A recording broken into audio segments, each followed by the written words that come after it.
We now turn to two candidates from the NDP running in the downtown area. Linda McQuaig is running in the Toronto Centre riding and has a strong focus on income equality. Jennifer Hollett is running in the new University Rosedale riding and is focused on the needs of young people.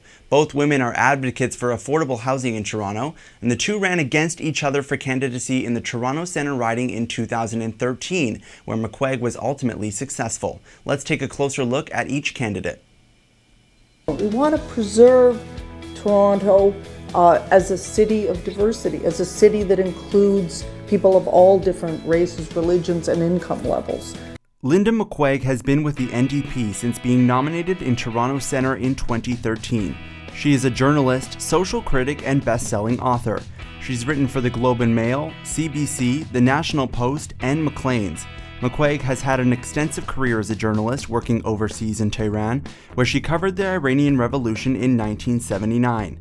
In 1984, McQuaig was awarded the National Newspaper Award for her investigative piece. She is best known for her book series that challenges Canada's socio-economic system that she says is moving from universal social programs to a more American means-based approach.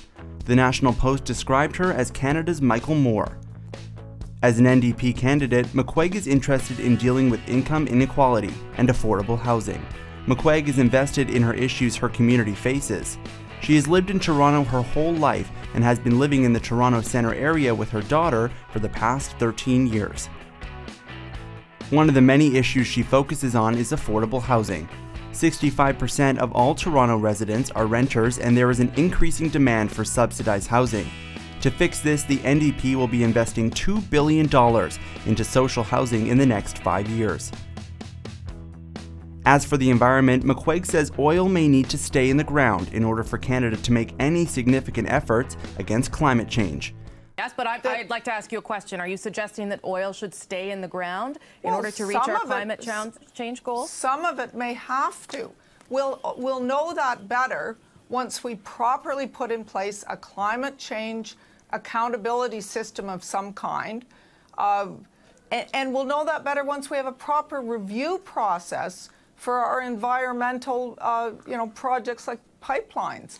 As Tom Mulcair pointed out last night very clearly and very powerfully, the environmental review process has been absolutely gutted under the Conservative government. The NDP will also keep students' interests in mind. They plan to lower tuition fees and increase measures to help with student debt.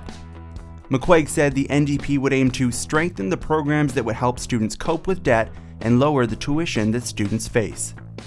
People can feel that the system is broken. But I don't think politics is just over here in Ottawa happening to us. We are politics. Politics is in this room.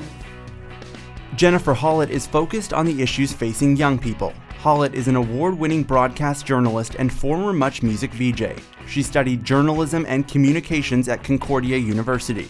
Along with Much Music, Hollett has worked for CBC, News Talk 1010, and CTV. After focusing her reporting more on politics, Hollett began working with groups like Journalists for Human Rights and Plan Canada. She went on to get a master's degree in public administration from Harvard University. While at Harvard, Hollett developed an app for the 2012 US election. In 2013, Hollett ran for the NDP candidacy in Toronto Centre, but was ultimately beat by McQuaig. She is now the NDP candidate for the new University Rosedale riding. Her main focus is making life more affordable for young people and students in Toronto. One way she hopes to achieve this is through affordable housing. She says the NDP is also committed to making tuition more affordable. We are looking to tackle the cost of education and debt loads. So many students are coming out with 1 or 2 degrees and they have a big debt to pay off, and then they are taking on 2 or 3 more jobs. Precarious work is a new reality for so many young people. Both candidates are looking to make changes they believe will improve their ridings. Tonight's election will decide which party will be the first to claim the University Rosedale riding. For Toronto Centre, McQuaig is up against a Liberal-led riding of more than 20 years. We will soon find out if a new era of leadership is on its way to the downtown core. For more in-depth coverage, visit our website, electionzone.ryersonian.ca.